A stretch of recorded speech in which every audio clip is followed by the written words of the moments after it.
Issues at hand on Family TV, enriching lives.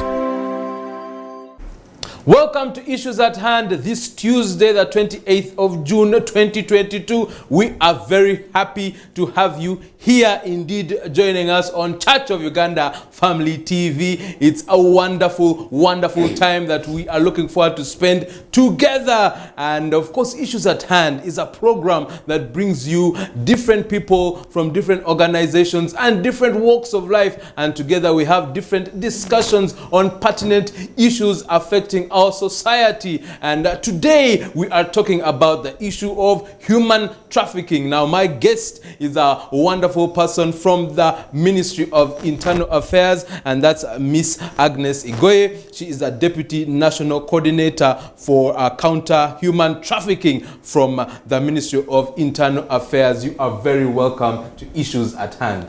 Thank you very much, and thank you for having me. Yes, feel free to send your greetings to anyone you would like to greet.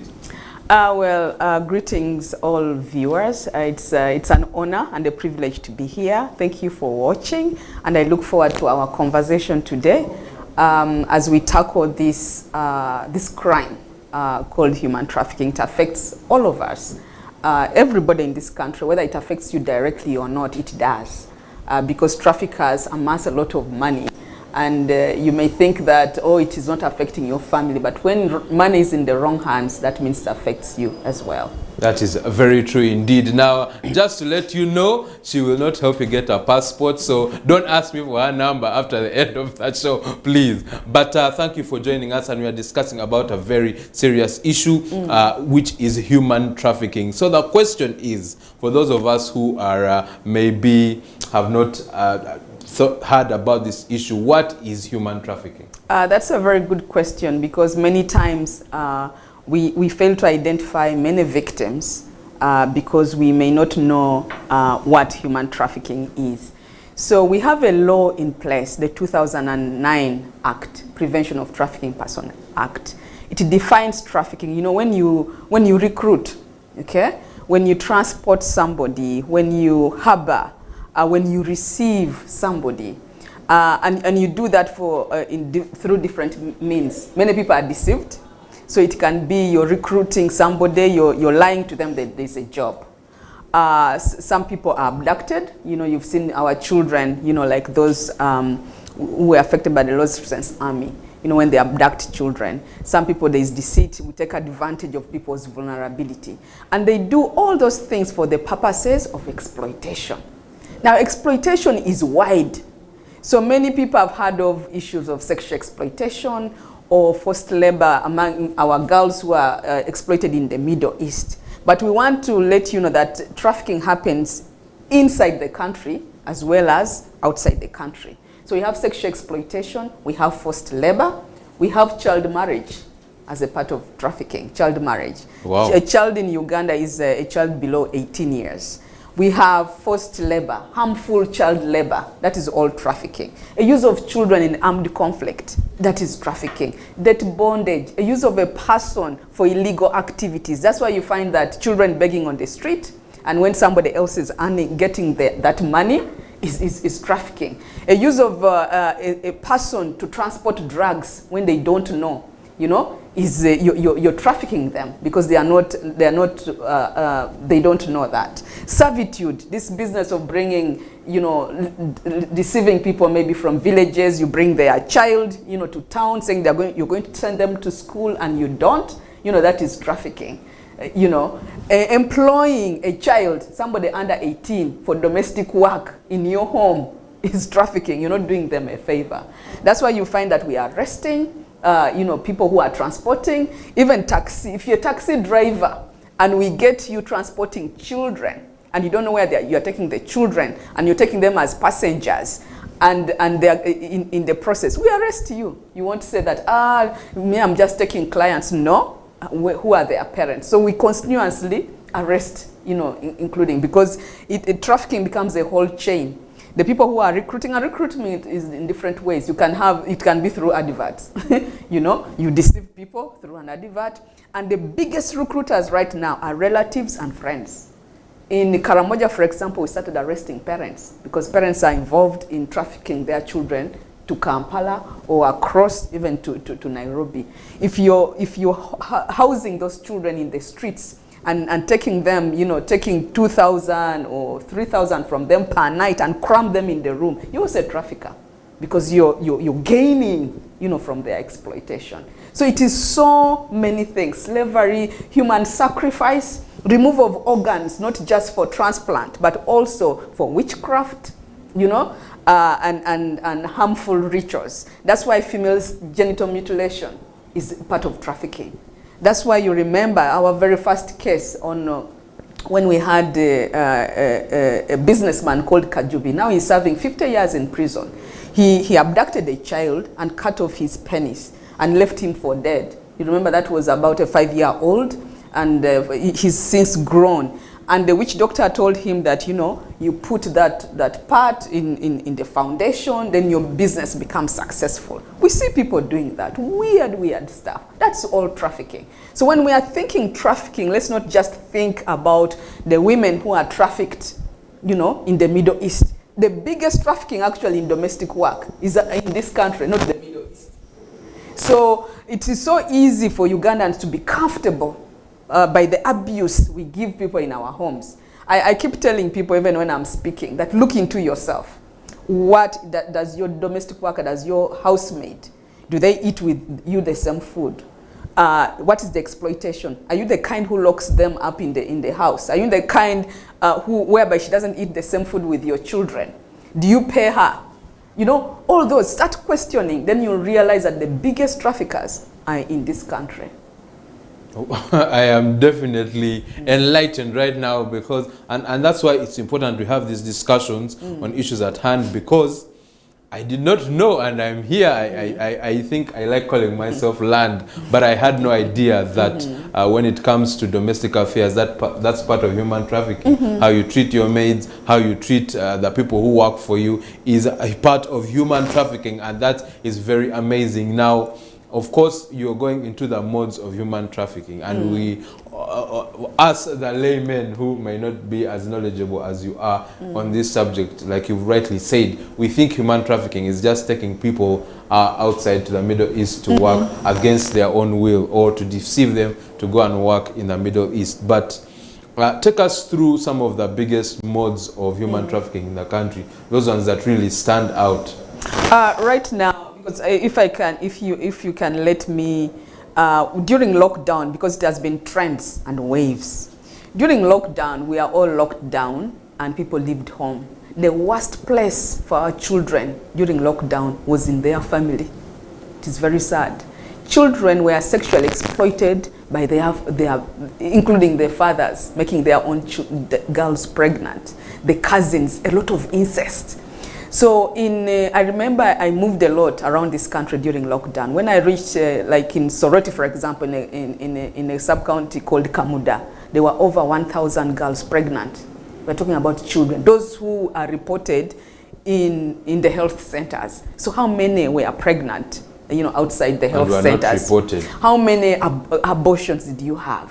Those are children. So it was a crisis. Now, that's why you find that, the government had to allow that, let the children go to school. Those who are pregnant, because if the doctor allows them to go to school and all that, it was a pandemic. So you can imagine, we are dealing with COVID, but also we are dealing with sexual exploitation at home. So we found a very high, rise of trafficking internally. And remember, there was no external movement outside the country.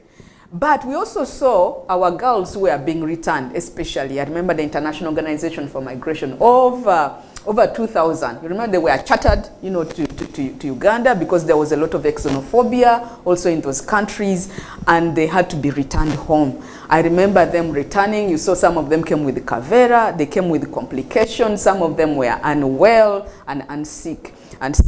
But we also know that the biggest people trafficked abroad, in that, for domestic work and all that, actually don't go through recruitment agencies. That's another thing. You'll find that when somebody goes abroad, the biggest recruitment tool which excites many is the aeroplane. boarding the aeroplane. My goodness. Because they will tell you, you're going to board the aeroplane, I'll take you, you know, you'll go, then you'll pay me later. So somebody gives you the air ticket, somebody gives you free things, you think that, now you think you're just coming, it's like Kampala Road, you reach there, it is a different scenario. You may even go to a country where they don't speak the language you speak, you know? No one knows you. And that is true. Actually, someone told me, someone knowledgeable at what happens in the airport told me that when you look at many of these big airlines, majority of the people in those aeroplanes are being trafficked. There are many young girls and young women who are being trafficked abroad for domestic work. But there's a difference. If you notice, there are those who move who are uniformed, sometimes uniformed and all that. Because of trafficking, okay, the government licensed, you know, recruitment agencies through Ministry of Gender, Labor and Social Development licenses. Because if you may recall, about 2013, the government abolished export of labor because of exploitation in those different countries, Qatar, Saudi, everything. It became worse because you can't stop migration.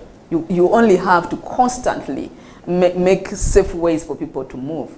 And so government put together recruitment agencies to support that process. Now they have regulations 2021 because in there's pre-departure orientation, 2 weeks at least, you know, for training you. Because even you and me, if you want to go abroad, you know, somebody has to tell you what is going to happen, you know, to you. They contract in a language in which you understand what will happen to you. So it is easier.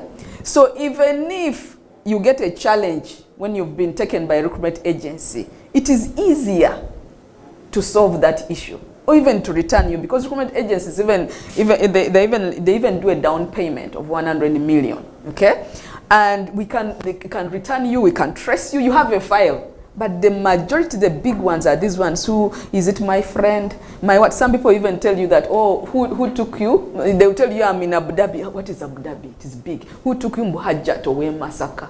Now, Hajjat of Masaka. How many Hajjats are in Masaka? So they even have no idea. They are recruited through social media. It's a big recruitment tool right now. Now, I am aware of course, you have heard of those cases, but to continue in this discussion of human trafficking, especially for domestic work, because it's, I like the fact that you've given us many modes of human trafficking, but when it comes to this issue of domestic work, people traveling abroad in the guise that they're going to be given work, and they end up there, and many of them are forced into different sexual exploitation, slavery. We have seen cases of women who went to work and their organs were removed and they were returned. Some were, unfortunately, have not been returned. Some returned and they came back with health complications. And you've rightly said, some of them are led by either friends, people they don't know, people via social media. But we have also had stories of recruitment agencies that are licensed, that are actually aiding and abetting this human trafficking. That's why you find that in the report of 2021, they suspended 12 recruitment agencies. I said, if a recruitment agency has taken you and they commit those crimes, it is easier. You've seen where directors, right now even the directors have been to court. Some of them have been convicted. Some licenses have been, you know, suspended for different reasons, including even forging a report, a report that you did pre-departure orientation, including not following the rules and regulations, not just trafficking. So we are saying, at least they are regulating that sector. Use that sector. It's like here in Uganda, how many times do you are employers sued? Because you are able, you know, to sue them, or you are because it's a workplace. One key thing about domestic work, which I want us to understand, why there's a lot of exploitation, is because, first of all, domestic work internationally, even in this country, is not valued. People don't see it as decent work. I don't know why. You will find that you will pay the person who comes to cut your flowers, who is usually male. You'll pay them more than the lady in the house who is cleaning, cooking. You minimize it. Some people even say, how can you just go abroad and do domestic work? But no one is questioning why men go abroad to wash toilets. It is decent work. We just don't value it. And if you look at who is moving, by the way, until we solve out. Do you know how many people are moving? I have about 30 victims of trafficking who have gone abroad, like 30 of them who are my advisors. Over 98% of the girls who go abroad are single mothers. The men in their lives have abandoned the children. They are going to take care of children. They are suffering domestic violence. They will even tell you, you know what, I'd rather go abroad and I'm mistreated than staying with this man. They are running away from something. Let us wake up and treat women well. And if we paid them well even in our houses, how would they go anyway? That's why you find that there are those who have gone, then come back, but they will, even when you allow them to return, they will escape sometime because what is home is more terrible. We even put pressure when they go abroad and come back and they are exploited. You tell them, you went abroad, what have you brought? There's stigma. We put so much pressure on them to make money for us. Those who are even abroad who are making money, you take away their money. They come back, many are complaining, the men in their lives, even they find when they have married other women. When they send their little money, you channel it in other things, in there. So let us support, as we improve the processes why women are moving. There's nothing wrong with moving abroad. And on average, by the way, there are those who go and come back and they finish their contract, they've gone properly. On average, 30 return in this country. On average, when they have finished. You remember the one biggest example, the one who returned, then the high employers came and threw a wedding, they never get even attended. There are people that. Yes, I followed that story close. We also have to know that there are also, just as you have domestic workers here in Uganda, okay? Some of them you've got challenges with them. So the people also abroad have complaints about some of the women who go. Because if you go abroad and you hate domestic work, because the people who go abroad, not everybody likes domestic work, by the way. Some are graduates, some are teachers. You hate housework, but because something is pushing you, you go there. So they also make mistakes. Just like how you've seen some videos go about this domestic worker, beat children or something. They also do. So the complaints we have here, they also have complaints there. That's why it is important that the two teams constantly speak, to each other, And that, I thank you for bringing up that discussion because of again, cause and effect. There is a reason why human trafficking is thriving. And some of the causes that you brought out include the society looking down on some of these jobs like domestic workers. We look down upon maids and of course when we look down upon them and don't pay them enough, they're going to look for better employment elsewhere, especially abroad. And then the issue of single mothers who are being left by the fathers of their children and are not being provided for and are looking for a better way of living, especially in this high cost of living that we find ourselves in. But then looking at another cause which I want us to focus on, which from my research is one of the biggest reasons why people are moving abroad for work is the issue of unemployment. It's a very big issue, and as long as the unemployment problem continues to skyrocket, so shall the issue of human trafficking. That's true. Unemployment, not just unemployment, there are also people who are employed, and because they don't know what is, they don't have enough information on what's out there. There are people who sell land, there are people who leave some jobs, to go. So it's not, let's not just think that's only but unemployment is huge.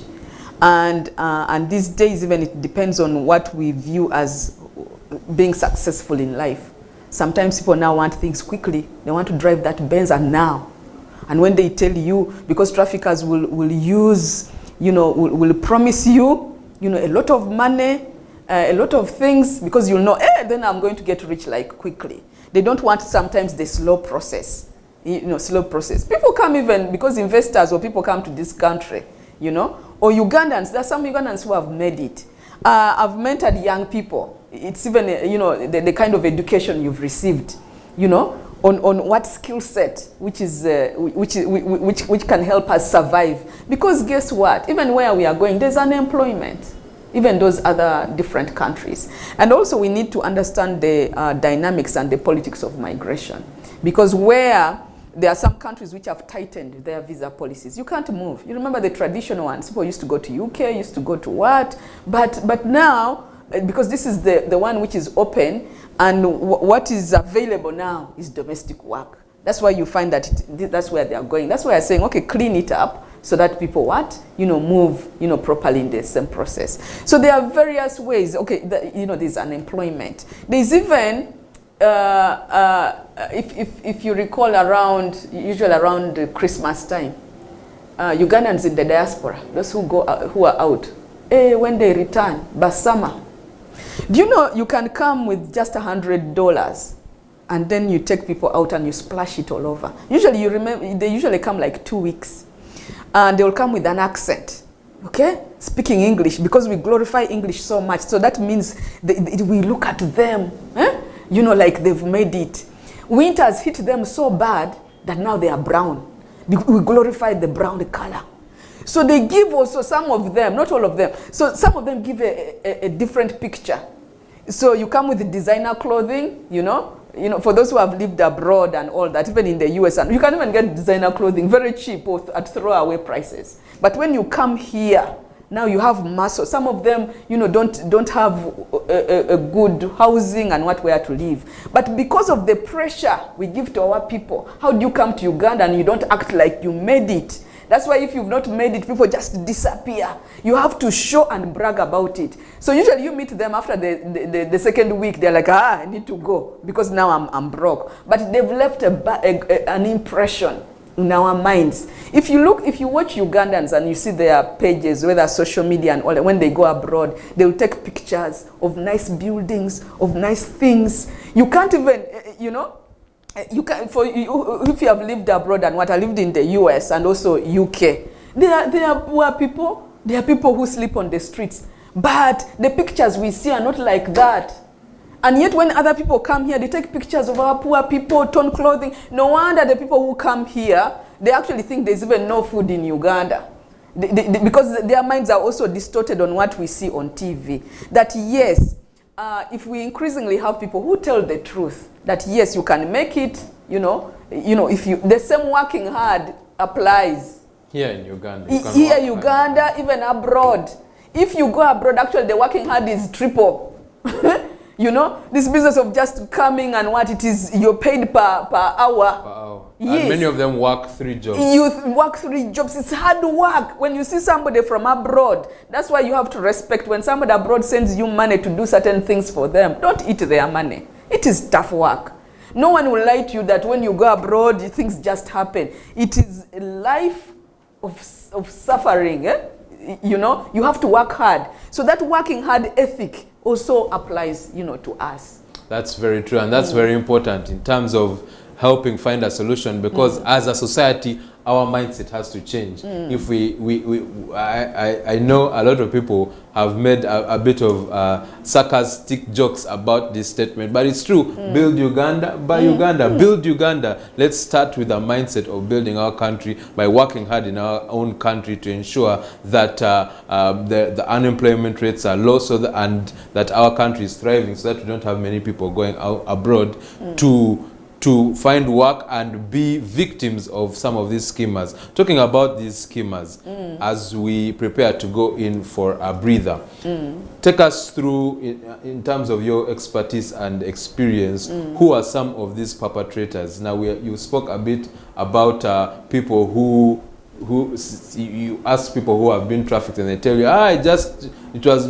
Mama Hajat who took me. Or you've also mentioned that some travel agencies conspire and take these people abroad for human trafficking. So amongst those, who are the other perpetrators of this crime? You see, that's a very good question, because when you talk about who is a trafficker, some of us may think that is that ugly looking person. No, they are among us. They are among us. They are our relatives and friends. There are people who are working in the civil service. There are people who are in politics, because there's a lot of money to be made. There are even people who commit trafficking and they are not aware. For example, if somebody says, "Oh, I'm looking for a housemaid," they say, "Oh, I know somebody." Then they say, "Oh, you pick." So when we look at the whole chain. That's why it is very dangerous. By the time you bring somebody or you are linking up people, be careful. Yes. So that's why you find that you have to cast your net, because traffickers, thrive, issues of corruption, issues of moving their victims, issues of changing. And I want us also to know that it's not only Ugandans being trafficked abroad. There are also people trafficked from other countries to this country. There are people they go to and lie from abroad, and they tell them there's a lot of there are jobs in Uganda, people, there's good life. I remember responding to people from Bangladesh. The poor people, they went to these poor villages, including some of the children and then other adults. They showed them a letter that it was from the Secretary General of the United Nations, and they were going to work in Congo, but also in Uganda. They took the picture of Sheraton Kampala Hotel and told them that's where they're going to stay. The least paid was going to earn 800, insurance, everything. So $800 was just sending. So the poor guys, they sold even their what? The land, they have, because they knew within a month, 800, you'll have bought everything back. Only to be dumped near Nabweru, a slum near Nabweru here. Yes, they robbed them of everything. So there are people also whom they deceive. There are also Indian girls, I remember in Kabalagala. They brought them for sexual exploitation. People would go for what is called chimansulo. And then, you go and you watch some of these things. When you go and watch those things, you are also fueling, because you are helping them. Especially online. Yes. You're helping the human traffickers make money. Make money. So as they dance, as they strip, somebody goes and puts flowers on their heads, not knowing that when the flower is put, that means that this is mine for the night. And those girls were trafficked. So it took intelligence. That's why it takes a lot of people, to crack down, including us ourselves. Everybody has a role to play in there. So the trends are there. We are now having a trend of Uganda also being used as a transit. Now, right now we are having a trend where Ethiopians, can you imagine they traffic you from Ethiopia through Kenya, then you enter Uganda. So sometimes then deceit, they lie, about their travel. Just like how Ugandans lie that they are going to Dubai on visitor's visa. That's the most common now. And then somebody says, I'll get you, you will change the visa when we reach there. No, that's not true, that you start working. When you go there, then you realize sexual exploitation is the biggest, where many of our girls, fall prey.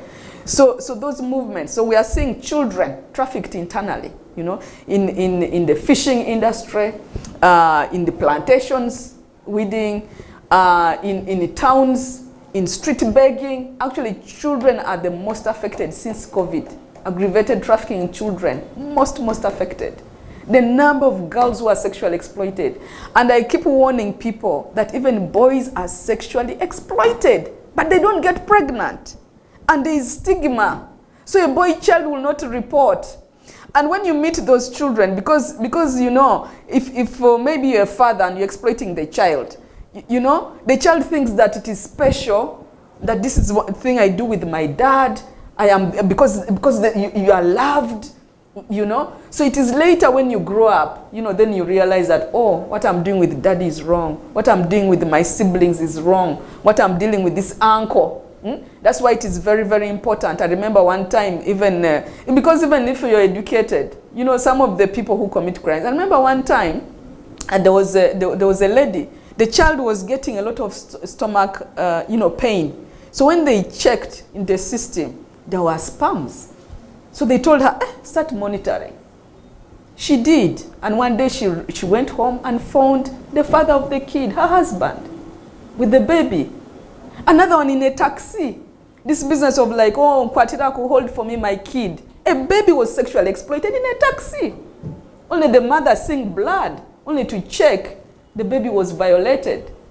So we're living with that kind of people in our community. So let us take good care of children. Let's not just, think that, they are related, or this is the uncle. I remember my father, when we were growing up, because he had girls, like 6 girls. If we had cousins, even if you are, boys, he would sweat and get money so that they're in a hostel, but not sleep with his children in the same rooms. He would say, okay, you bring the cousin to Kampala, and he pays for the hostel. You come and visit home, but you go back and sleep in the hostel. It's later we grow up, then we realize, oh, okay, my father was really safeguarding, you know, and protecting. You have to protect children. And that's very key indeed, and that's why here I am a bit taken aback by the examples. But these are things that are happening in our society, and that's why we have these discussions here on issues at hand, because this is a very, very serious issue that we have to tackle head on. So let's go in for a quick breather, drink a sip of coffee and of water, as because this discussion is heating up and we need a bit of a breather. But then when we come back from the breather, we are going to go into what the Ministry of Internal Affairs and what the government is doing to tackle this issue of human trafficking. And then we're also going to hear from you, and you can send us a message on our WhatsApp line. That's 0787 447 684, 0787 447 684, and we shall read out your comments, and our guest will respond to your queries. Don't go anywhere. This is Issues at Hand on Church of Uganda Family TV. Issues at Hand on Family TV, enriching lives. This is Issues at Hand on Church of Uganda Family TV, and we are discussing a very pertinent issue, something that is affecting families in society, and that is human trafficking. And my guest with me today is Miss Agnes Igoye from the Ministry of Internal Affairs. She's from the She's a Deputy National Coordinator of Counter Human Trafficking, and we are talking about what human trafficking is, and the modes of human trafficking, some of the perpetrators, and now we're going to get into a very serious and very profound discussion on what the Ministry of Internal Affairs and the government is doing to curb this problem of human trafficking, plus the issue of sensitization, because something that you've mentioned during the break is that many of us, even in the media, do not know what human trafficking is, and yet we are always sensitized. So take us through what the government is doing to fight this issue. Yeah, thank you very much. It's not, first of all, the best thing that ever happened to this country is the law. In 2009, we had the Prevention of Trafficking Persons Act. That's when it defined, because, you know, it mirrors the UN, you know, protocol, Palermo Protocol of 2000, because we decided to define what is trafficking, and then we included exploitation, which is peculiar to Uganda. Like I told you, the use of children in armed conflict, because it's only Uganda where you can have children in armed conflict. In a country like Switzerland, where they don't even have a military, where the police doesn't carry guns, they're even shocked that you can have children, you know, with ADF and all that inscription in that. So that law said Uganda is going to use the 4 Ps, you know, to counter trafficking, that we need to prevent it, you know, from happening. Prevention includes awareness campaigns. Prevention means, you know, all these programs you hear, poverty alleviation programs, the parish model. All that, you know, when the president is moving around, I don't know, creating jobs for the youth and all that. Even in you as a parent, when you're educating your child, when you want to make a you know, good word for your children, you're contributing to prevent trafficking. So it's not just a government thing. You are all contributors. Even you, a young person, if you're struggling to make life work, if you don't minimize jobs, you know, whether you are making chapati, whether you are selling, you know, things, whether you are digging, you are helping solve this problem. If you're educating other people's children, if you're taking care of your siblings, you are contributing. For those in the diaspora, if you're sending money for school fees, for health, for what, you're preventing.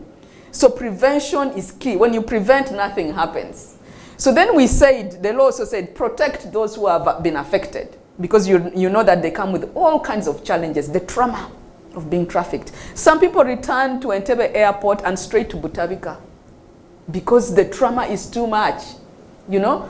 So that's why we work even with agencies. So in different agencies, then there are people who have, you know, when you have homes where you can have them, because sometimes if your relatives are responsible for your trafficking, when you need to safeguard them from traffickers, you know, you need to protect them. You need to take care of their health. They need those skills to reintegrate back to society. You You know, they have so many needs in there. So the law also talks about that protection and puts measures in place. And then there's prosecution, that if you've committed this crime, you should be held accountable. I know that in 2021, for example, in our report, 30 were convicted, and that was like a huge leap, you know, because convicting, you know, across the board on issues of counter trafficking, and many cases are still in court. You know, those are the convictions, but many, almost 500 were arrested, you know, during that time. That you have to hold people accountable. Now, increasingly, our police and prosecutors, you know, they've been trained now to work together. Prosecutor-led, you know, investigations. That's why you find that now we are increasing and we are training around the country. Because the biggest thing is that you have to recognize, you have to identify. You cannot protect something you can't identify. Remember, if people are deceiving you and you're even lying, our immigration officers even tell us when you try to counsel them, they say, is it your body? Yeah? Some of the immigration officers actually know some of the things that this. Yeah, because you have to train them on how to identify. A victim will not come there that I'm here to be identified. Some are hostile. They may think they are hostile, but they've been deceived in the process.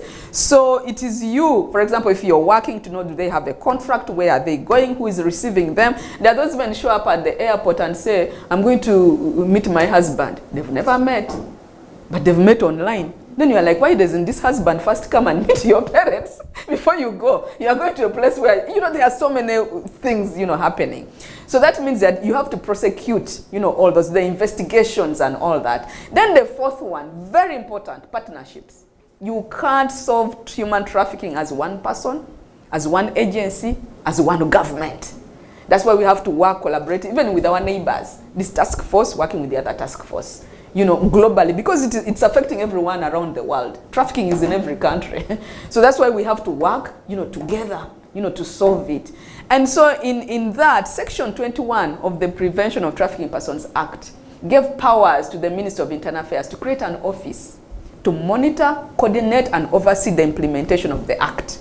That all things of counter-trafficking. So when he created that office, that's where I'm the deputy. In the permanent secretary, Minister of Internal Affairs, is our head, and they created a task force because issues of trafficking cut across ministries. So there are about 14 ministries, agencies, and departments who are in that task force. They include the Minister of Foreign Affairs, for example, because, you know, when our people are trafficked abroad, those are the people who take care of them, you know, reach out. Minister of Gender, Labor, and Social Development, they're the ones who license and monitor the recruitment agencies in there. Directorate of Citizenship and Immigration Control, they're the ones who guard the borders, they're the ones who deal with passports. Sometimes the traffickers use fraudulent documents, forged documents, so to identify. So you find ODPP, Office of the Director of Public Prosecutions, because you need to prosecute. You find Minister of Local Government, because they are going deeper and deeper into communities to recruit. So even local government has a role. Right now we are moving to different local governments to create task forces, you know, which will support the main task force, you know, up. So you find the Uganda police. You need your intelligence, ESO, Internal Security Organization, all those. Then we also need our NGOs. NGOs support us mainly even on protection. They have shelters, the homes. So NGOs have a coalition, but they are also represented on the task force. Then development partners, International Organization for Migration, you know, GIZ, Better Migration Program, you know, because we even work, when you talk foreign government, because when trafficking happens here with the professionals who come from, you know, other countries, we liaise also with their embassies. Because, you know, there is all repatriation. So that collective... On that point, we did a story here on Good Morning Family where the newspapers were reporting that there was a lady who came in from Saudi Arabia claiming that her organs were removed, and then people were putting government at task saying, what are you doing to follow up with this investigation? And then someone from government came out to say that, you see, someone from police came out to say, you see, the problem we have is a jurisdiction that over in Saudi Arabia, it happened in Saudi Arabia, so people, the police forces in Saudi Arabia have that duty to do that investigation, and then they correspond with Uganda police. So how can that be made easier, that process be made easier? I understand jurisdiction, different country, different laws, but how can that be made easier, especially when in your point of partnerships, so that there is quick justice for people who have been trafficked? Yeah, good question. I won't talk into details of that case because the case is still in court, so I won't get into details. But issues of jurisdictions, yes, you know, matters because we have laws in Uganda that govern, you know, here. Other people also have their laws. That's why you find that partnerships. Now in Uganda, for example, there's East African Community. There's Igad, 8 member states. Now we are saying, even negotiating bilateral agreements, let's do it as a bloc. Because when you negotiate as Uganda, you're negotiating maybe with a superpower. So your negotiation levels are not at balance. But when you negotiate as a bloc, if they come to Uganda and they are recruiting, and you say, no, this is what, they want to go to Kenya and take people, you know, freely, making our people now go even underground. So increasingly that, you know, how do we negotiate, you know, as a bloc? Even as you negotiate, you know, bilaterals, you have to work collaboratively with other countries, and it is a process. You can't just go that, oh, we need a bilateral, and people say, oh yes, we are here. No, because that is where labor, because other countries are getting labor also from other countries, but your people also need the jobs. That means that it's a constant. So you know, putting, you know, those partnerships in place. If our task force is moving, you know, I remember, you know, I moved also with the, you know, I remember our minister, even the late Aronda Nyakairima, went to Malaysia like 4 times. Like, okay, how can we collaborate? You know, that's the constant. Foreign affairs, you know, is looking at that. And collaboration, not just at the end, that when it has happened to people, but collaborations in economic empowerment on others, that diplomacy, all those things helping our country, you know, to develop is what is going to help us, you know, so that it is easier for people, you know, to get jobs, not just decent jobs, you know, so that to keep them here. While you're dealing with the push factors, you know, as well, violence against women, taking care of our children, you know, keeping them in school. That's why you find that even during COVID-19, things became, you know, a challenge. Outlawing things like female genital mutilation, because just like I remember during lockdown, we had to respond to our girls who had run away, 7 of them to Kenya, colors, you know, because running away from female genital mutilation. So it's a combination of efforts, not just that tail end, you know, that we don't wait into prosecution, but okay, if we deal with the prevention, because the 4 Ps have to work hand in hand. When you protect victims, for example, very well, they will help you with investigations. Then you get more convictions, you know. So you need every P, you need protection, you need they have to work, even the stakeholders have to work, you know, collaboratively, and not just pointing fingers that this and this. While even us who produce these children, we are doing our part of parenting, because that's where the family has disintegrated. It starts with the family. The men in our lives are struggling. COVID-19 brought real struggles. Right now, I don't know about you, but there are many young men who come to me for counseling. There's a lot of mental health. You know, they are struggling. There are real issues. Because even these men who are abandoning the children to the women, they also have challenges of their own. So we are all in it together. So the 4 Ps are leading the fight against human trafficking. We have prevention, protection, prosecution, and partnerships. Now, talking about partnerships here on Issues at Hand, we like to partner with our viewers by hearing what they have to say about the conversations that we are having. And we have some comments that have come in from WhatsApp. And we shall start with Kasivante Joel, who is from Entebbe, who says, every day here at Entebbe Airport, hundreds of youthful girls and boys are taken abroad for cheap labor. Aren't these labor organizations in this, are they taking part in this elusive human trafficking? That's a question coming in from John. Okay, very good question. Now, there's a difference between labor externalization and trafficking. I want us to understand that. When recruitment agencies are licensed to take people abroad, they don't call you with the intention that they are going to traffic you. There's a process. They have they're doing it legally. That there's a contract, because even the Ministry of Gender and Labor and Social Development has to approve the advert you advertise. which contract is it? How much are you going to be paid? The advert has even to include that. How much are you going to be paid?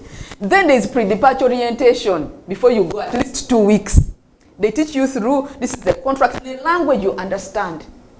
And there are even those training institutions are licensed. So things have been mixed up.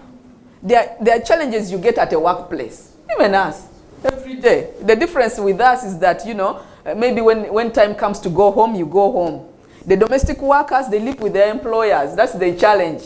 You live with the employer from Monday to Monday in the same house. For us, you go home, you're annoyed with your employer, you cool off during the weekend, you come back fresh. And there are rules and what? Governing here. Because even them, there are rules governing. But when they go to those homesteads, it becomes a different story. You can't send every policeman to every home. So there is a difference. So the recruitment agencies are actually helping. They are helping to externalize, because there are people who have gone and come back properly. You ask around, there are people who have sent. Now the biggest challenge we are having is the women who are sending their money and the men are eating it, are marrying other wives. You know, those challenges are coming in. So even in pre-departure orientation, you also need to teach them on how to send their money properly, you know, because they are sending money to send school fees. Some of them are sending money direct to schools. Those stories are there, but unfortunately, those are not the stories which come out. So there is a difference.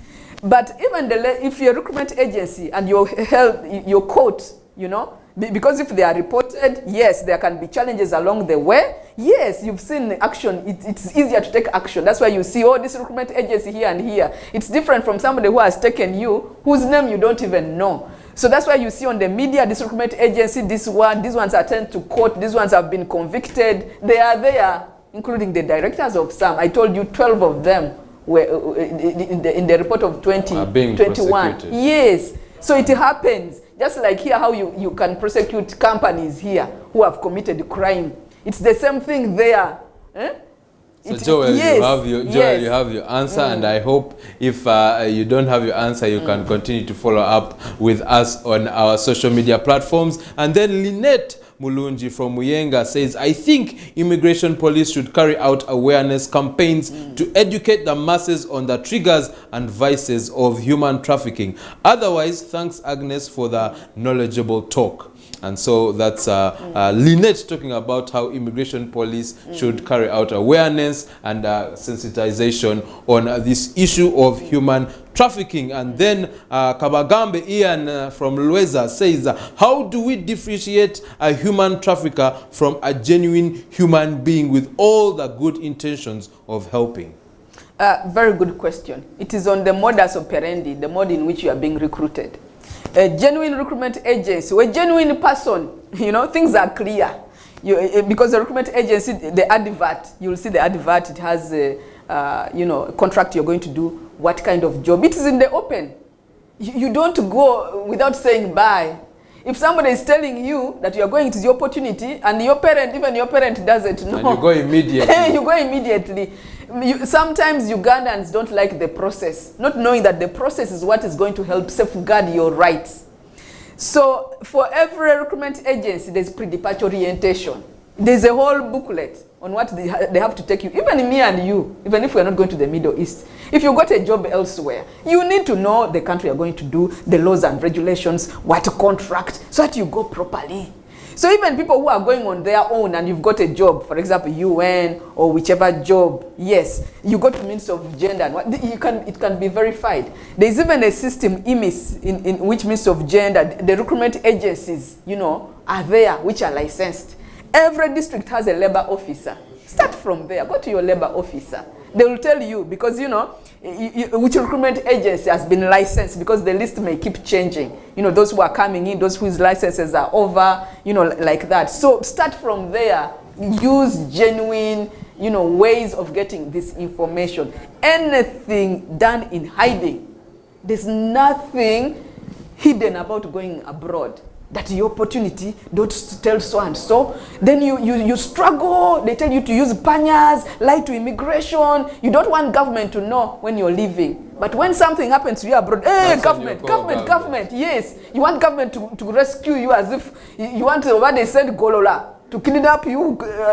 You know, that's not how it works. When you go and we don't know who has taken you, It takes a longer process. When you say hajat, we have to know which hajat. It takes a process of what? It takes, you know, Interpol, international police. It takes foreign affairs. It takes diplomacy. But if we know you went with this agency, this is how you moved. We have your file. This is your passport. Your relatives know. Even your relatives can monitor, because we had relatives who will come that, oh, so and so, my daughter is sick. Then you go, because they know where you are. It is so easy for us. There are so many cases we work with, which we've solved, but we will not talk here, because it's an everyday thing. Because people get challenges every day. Workers get challenges at workplace. If you get an accident or something is happening, it's not trafficking. It is workplace. You can even die in the process. People die at work, even here. But it's not through exploitation.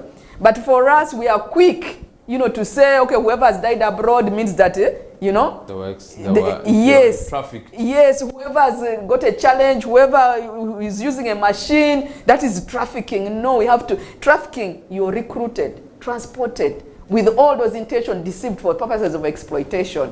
So if those ingredients are not there, that's not trafficking. So Ian, you have your answer on how to tell who is a trafficker and then who has good intentions of hiring you to do a legitimate job abroad. And then the last question comes in from Rahim Walugembe, who is from Akere, and he says, is there a communications contact line to call in case I suspect acts of human traffickers in my community or the marketplace? Yeah, that's a very good question. The very first place to go to, police is everywhere.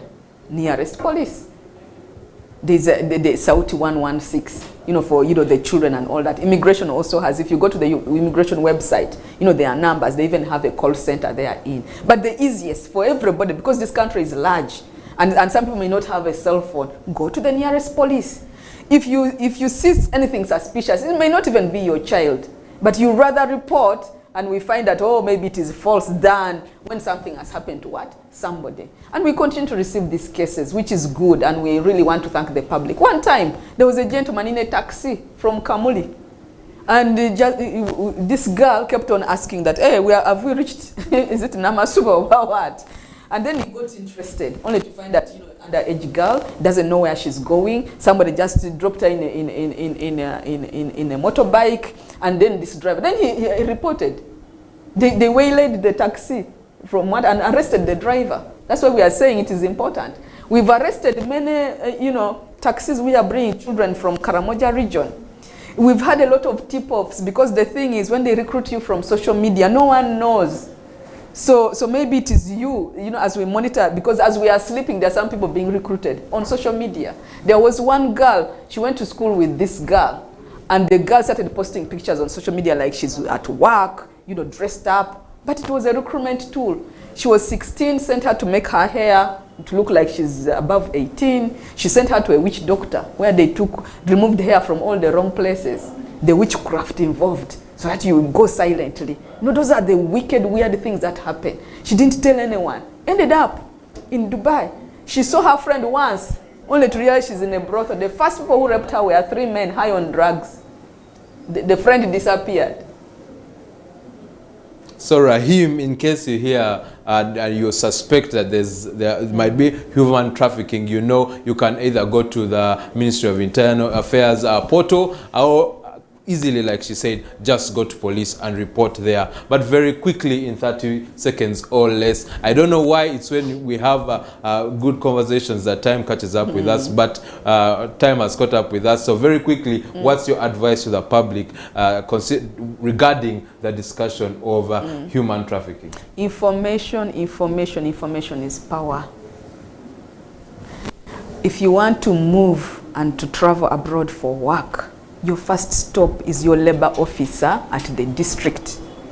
Your first stop is the website of Ministry of Gender, Labor and Social Development. They have a whole portal there which will show you how many recruitment agencies are there. You have to follow the procedures. Pre-departure orientation, that where you're going, a contract in a language you understand.